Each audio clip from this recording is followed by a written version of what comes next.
Sonic, the heart of your system.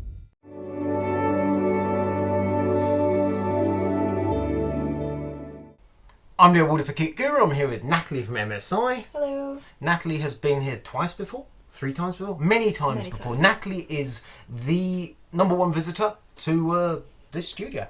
Natalie has brought along the GT76 TITAN laptop. That's not strictly accurate. She had it couriered because it's a big and heavy laptop. I mean, it's substantial, and we've got 2 hefty great power bricks. The box is large. Putting that detail to one side. GT76, we saw this at MSI's HQ the day before Computex kicked off, and I take it this means it's about to go on sale. About to, yes. Okay, we're doing this 10 days into July, and we're thinking about a month. Yep. Okay, ish, approximately. GT76, the name suggests, number suggests to me it's an updated GT75, but it's got a bit of a GT73 thing going on. So hit us with a few minutes of MSI geekness about chassis and design and stuff. Okay, so it's a completely new chassis from us. First of all, it's in Titan Grey, which is differing from my usual black and red, and it has a beautiful metallic looking logo on the back here. It's also had the mechanical keyboard removed, so this is where it differs from the GT75. There's no mechanical keyboard, but what we do have is a redesigned cooling system. So we've kind of taken that away, but instead you've got excellent cooling, allowing the CPU to be overclocked to 5 GHz on every single core. I'm going to interject here, however, just to say that the removal of the mechanical keyboard, I struggle to see that as an upgrade. I understand in terms of packaging and the business of heat and so on, I can see there's pros and cons.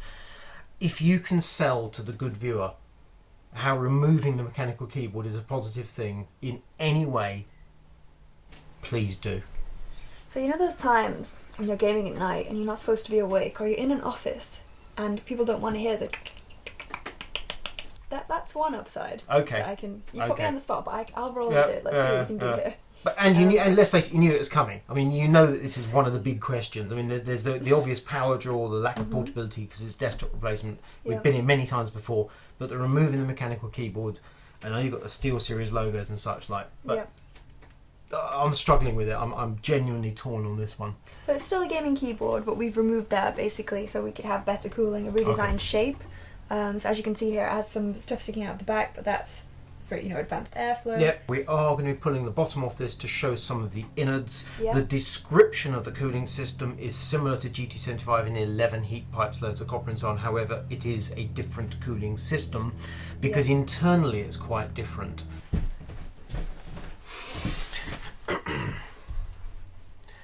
This video might take longer than I expected. Natalie's just seen across the room I've got these 2 Barbies, which I used in a Gigabyte Aero 15 laptop review, which had an RGB keyboard, and I looked at it and I thought, Leo's Laptop Dancing Club.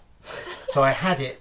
She obviously doesn't watch Gigabyte videos from Kit Guru. I'm deeply disappointed. So we had a bit of B-roll in there, which was in a darkened room, so the RGB keyboard was doing the rainbow marquee, and I did a stop motion thing with my 2 Barbies dancing across the keyboard. But because they don't have knees and elbows, and I didn't know this, I'm not a Barbie person, you have to kind of basically strap them together with rubber bands so they don't fall over, which is why I've got 2 Barbies with rubber bands held together in a kind of thing in my room. I must say, when I first saw them, that was not my first thought. No. When I saw them together like that, I had a few thoughts. That was not one of them. Back to the video. So the laptop, internally with the GT75 Titan, which to my eyes is similar. I appreciate it's not the identical chassis, but in terms of size, it's a very large chassis, very large cooling system. The 75 had a mobile Core i processor inside. This has a choice of desktop, which we alluded to this in the preview. So we've got a choice of i9-1900K with desktop chipset, or we've got the mobile. And the speed of the i9-1900K can be up to how much, Natalie? 5 GHz. And now Luke has done a load of stuff recently on Ryzen, on Zen 2, Ryzen 3000, and we've gone over our Intel testing again. That processor at that speed is going to draw about 180 watts, which is plus the graphics in this are The NVIDIA RTX 2080. So we've got a combo of an i9-1900K that can go to 5 GHz, 180 watts, RTX 2080 graphics.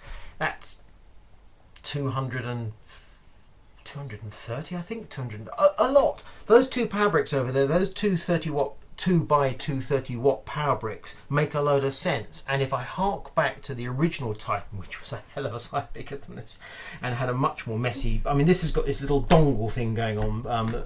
Yeah, that's redesigned. So it used to be at the back, but what we found was customers had problems. They fall out. They fell out a little bit, and also when you have it against a wall, it's difficult to have a big cable, going into 2 power bricks. So we now have it on the left-hand side, so it doesn't interfere with your mouse if you're a right-hand gamer, and not too much as well if you're ambidextrous or left-handed gamer. That makes even more sense than I thought. And it's kind of semi DisplayPort-esque, almost latching. It doesn't really lock in place, but it pops in and pops out. Yeah, It doesn't just fall out. Yeah. Whereas the original setup was not great, and we referred to that in our reviews. We listened. Oh, bless. So originally, MSI and other laptop manufacturers that have gone for the mental graphics approach have sometimes gone for 2 by 230 watt power bricks in lesser models, like with a GTX 1070 or some such, or RTX 2070, and then the full-on was 2 by 330 watt. This looks a bit crazy still. However, it's making far more sense than this multiple power supply ever has. I don't know if you know the answer to this. Again, putting you on the spot. Is there the option of having, say, a single 400 watt power brick or 500 watt? Is there any reason for having dual power bricks? Simply because the 400 watt would need to be a proprietary one, and the ones we've tested so far just aren't up to scratch. So we're going with the tried and tested ones that we already know work and will last for a long time, because the power draw on this, it's meant to be an overclocking beast. Power is a big deal, so we just give it as much as we possibly can. If it has more, then that's better than having less. So for overclocking, it's definitely needed. And at the moment, we don't have a proprietary brick that can do both. And if we did, it would probably be about this big, which is a little bit unwieldy. I know in fairness, Natalie, that was completely cold, no warning that was coming, and that's actually a full answer, a pleasing full answer. The fact they're testing 400 watts and whatever is really good news. When you look at the combined weight, I'm estimating by eye, those bricks are each a kilo, plus you've got the dongle, plus the cable, but it's a bag in its own right. So portability is obviously impossible. We know that. It's a luggable thing. Get the other end, unpack and plug in at your new location. That's a fact.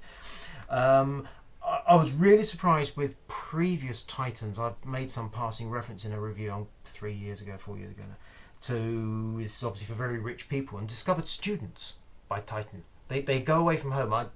This is a $4.5 laptop. Yeah. For the full Monty. I mean, it goes down to, looks at his cheat sheet. Entry level is... It's about around 2.7k. Yes, thank you. So 2,700 for entry level, 3.5, 3.6 or 4.5 for the higher. So you've got a £2,000 spread in Titan, which is again colossal. But some students are buying these as an away from home desktop replacement, which is not a student I personally have ever met, but they are definitely out there. I've been put straight by people about this very point. So getting back to the specs, we've got in this instance i9 9900K or a mobile processor. We've got RTX 2080 or 2070. Yep. Okay, the panel. So the 17.3 inch, which with the Titan modelling system, so GT7 tells us 17.3. Yep. I'm learning. And then 3 choices of panel in this, and we've got the Full HD watt refresh rate. I think there's 2 choices of panels. So the one we have in this one is 1080p 240Hz refresh rate, right, which is fantastic for gamers.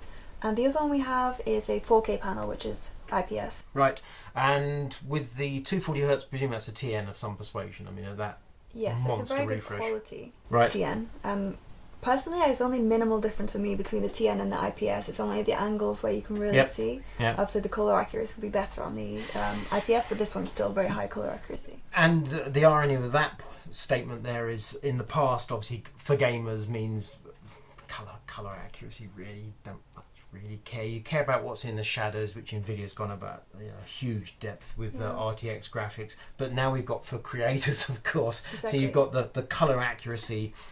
So we've seen, because I did the thing in Spain with MSI, which was not you personally, it was the weird MSI setup. CND, so computing displays as opposed to NB notebooks, different MSI people, and they were showing off different specs, and they were showing certain models where they're talking about 100% Adobe RGB, I think, and 60% depending whether it's for gamers or...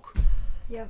blows your mind. What we find now, there's actually quite a large crossover between creators and gamers and designers.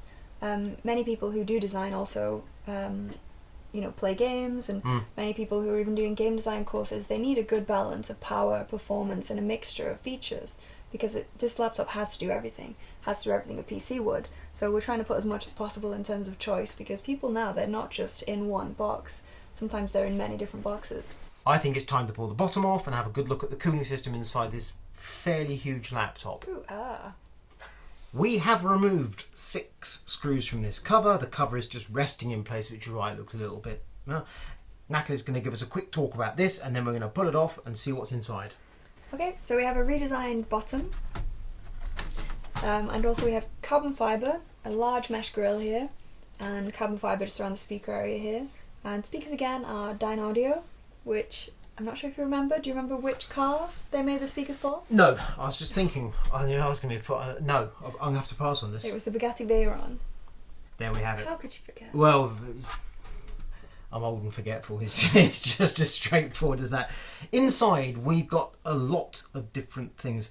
This is obviously the business end. Let us start at the other end, because I'm seeing RGB galore. Yep. So we've got RGB, we've got a battery which is rated at, I think, 6250 milliamp hour. The battery in a laptop like this is pretty much an irrelevance. Physically, it's relatively small, taking up relatively little space. Speaker setup, going back to your Dyne Audio. Yep. 2.1, I believe. I'm seeing that's the sub. The tweeters presumably are in the other side. Mechanical hard drive, which we had to take the cover off and check, because we weren't sure if this one actually had a hard drive in it. It's a 1TB WD blue. Yep. Under here, I've secretly removed some screws, so we've got... Talk us through SSDs. So we've got space for 3 SSDs in there. There's 2 currently populated at the moment out of those slots, and we also have thermal pads and a heatsink here to keep those cool. And underneath the middle one here, we also have another thermal pad. Thermal pad on the other side, which is then going against this aluminium part. Looks like part of the structure actually. But so in each case, the SSD is transferring heat through a heat pad to some aluminium of some sort. So that's nice. RAM there. This model, I think, 32 gigabytes. Is it 64 in this one? So the 2 32 gigabyte sticks. Okay, and is the maximum 128 in this range? 64. Okay, so we're up to the maximum already. Yep. And then we've got Wi-Fi 6, which in this instance, Killer 1650X, he says, reading it because I can see the label. And then we've got the cooling system, which is, by eye, 60% or more of the territory. Vast. What have we got? So it does take up a large part of the laptop. This laptop's all about performance and cooling. As you can see, we've spared no expense in making sure this will run cool. So we have the CPU and GPU here, aluminium die-cast metal, and full copper heat pipes with 2 large fans. And we also have 2 copper blocks in there, which are CNC polished to allow better heat contact and transfer, Now, which is a first for us. I got this wrong around initially. I thought that was the GPU because it's bigger than that, but that's actually the CPU. And when you look through the side here, as I can, because it's a desktop CPU, therefore you've got the whacking great big hold down frame, much larger than the usual laptop. I can't quite tell what's going on in there, but I understand it's copper. I can see the aluminium frame, I can see the heat pipes. Over here, I can see the aluminium again. I can see the heads of copper rivets because the copper plate on the other side of that has been joined together, and more heat pipes, and then we've got the 2 fans. It's pretty beefy. It is, and the only question in my mind is when one of these comes for review, whether or not I pull the whole cooling system out and take photos from the inside. I think I want to do that. I kind of don't want to do. I think I might do that. I would expect nothing less from you. Thank you very much. I do appreciate that. So yes, from the outside initially I was thinking this was a warmed over version of the GT73/75, but there's clearly a heck of a lot of stuff going on in there. The obvious question is, we're not allowed to do benchmarks, right? No. Why are we not allowed to do benchmarks, Natalie? Because, I'm sorry Leo, this is an engineering sample, which means it's pre-production. So any tests that we get, any such results that we get, may not be accurate to the final models. It may be less, it may be more, but it's still in fine-tuning at the moment. So and I'm absolutely fine with that, obviously. So when we get it back for review, apart from we'll be testing for performance, obviously, and we'll be doing thermals, and we know, because I did a bit of B-roll with this running Time Spy, I killed it before I got to the results, so I don't know the score. It's noisy, but two whacking great big fans, and they are breathing just direct to the atmosphere. There's just nothing between them and the outside world. That's it, we've done the preview, we're there. We need to do a full review with performance and thermals to check all the goodness, but other than that, other than finishing off a proper review when we get the actual retail sample, hopefully in a couple of weeks' time, we're done. If you like this video, give it a thumbs up, hit the bell button, we'll alert you to new videos from Kit Guru as they become available. I'm Neil Warder for Kit Guru with the GT76 Engineering Sample, and this is Natalie from MSI. I didn't really leave you anywhere to go there, did I?